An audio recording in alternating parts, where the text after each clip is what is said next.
वर्ष 1947 में हमारे भारत देश को ब्रिटिशर्स के कैद से आज़ादी मिली थी। एक कविता लिखते लिखते, इसी शो के लिए मैं अपनी कविता तैयार कर रही थी और कविता लिखते लिखते एक अजब सा विचार मेरे मन में आया।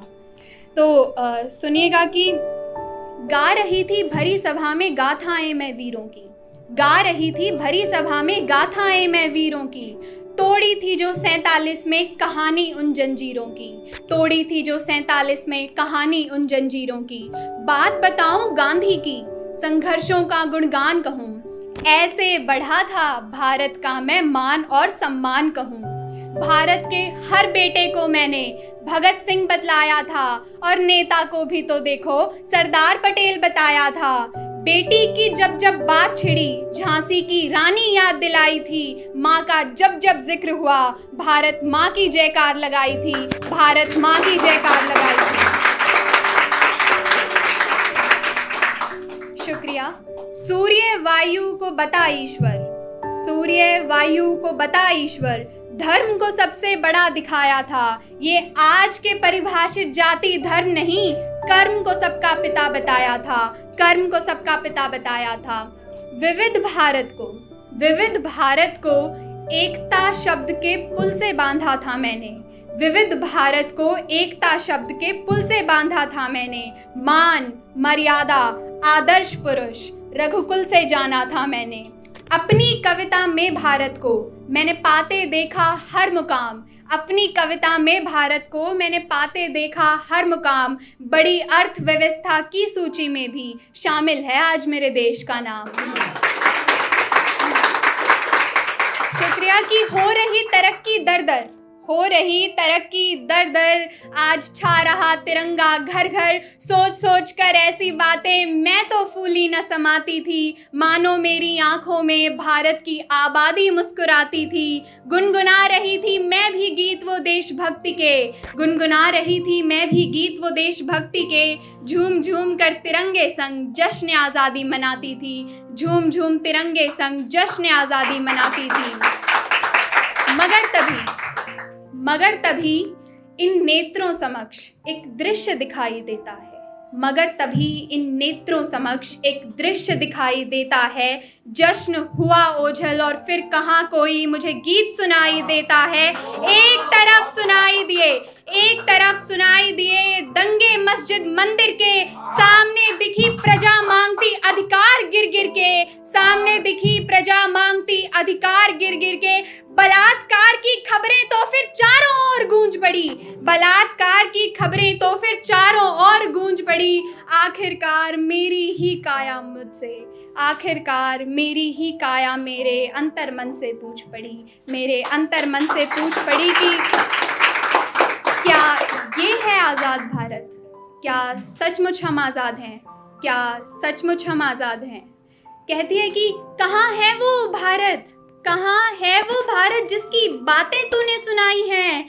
बेटा भगत सिंह नेता सरदार, बेटी झांसी की रानी, माँ भारत माँ, कौन सी तस्वीर दिखाई है। जाति धर्म के नाम तो यहाँ पर बंटवारा हो जाता है। ईश्वर की तू बात न कर, उसके नाम को लेकर इंसान हत्यारा हो जाता है।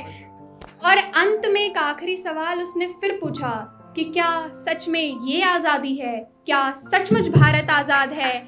मैं मौन स्तब्ध बस खड़ी रही, मैं मौन स्तब्ध बस खड़ी रही, आंखों के आगे कालापन, मानो भारत ऐसा है मेरा मान नहीं रहा था मन। समझाया मैंने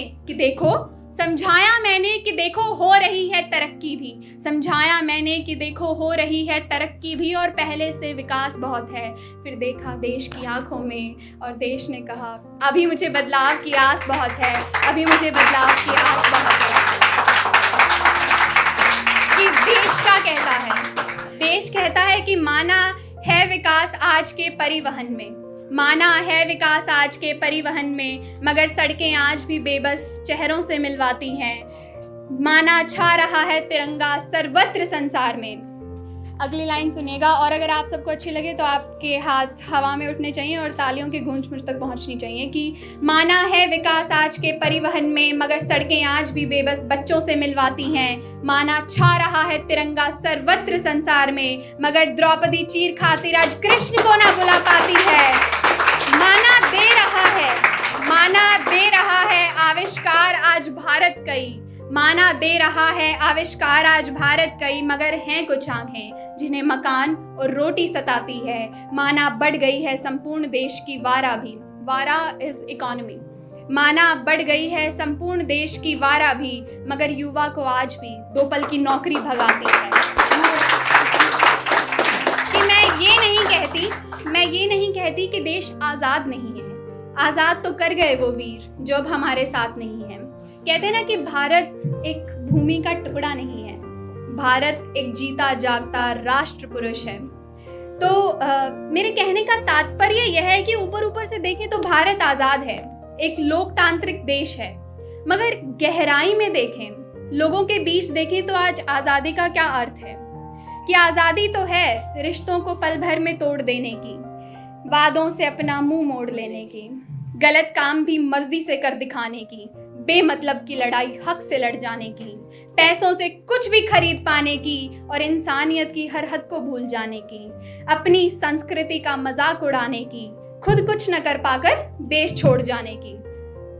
और इस पर मैं कहती हूँ कि माफ़ करना, पर ऐसे लोगों को मैं हिंदुस्तानी नहीं मानती जिनके मन में हमारे रीति रिवाज, हमारी संस्कृति, हमारा समाज कोई मोल ना रखता हो। तो अंतिम लाइनें हैं और मैं कहती हूँ कि जब प्रेम को मन में स्थान मिलेगा, कि मैं आज आप लोगों को शुभकामनाएं नहीं दे रही हूँ, मगर कहती हूँ कि जब प्रेम को मन में स्थान मिलेगा, हर माँ बाप को सम्मान मिलेगा, हर बेटी मुस्कुराती दिखाई देगी, जब हर बच्चे की आवाज़ स्कूल से सुनाई देगी, जब रिश्तों का मोल समझने लगेंगे, पैसे धर्म जाति को छोड़ अनमोल बनने लगेंगे, जब नेता को प्रजा प्यारी होने लगेगी, जब हवा सारी शुद्ध हमारी होने लगेगी, तब आऊँगी और कहूँगी कि आज़ादी और आबादी दोनों दिवसों की हार्दिक शुभकामनाएं।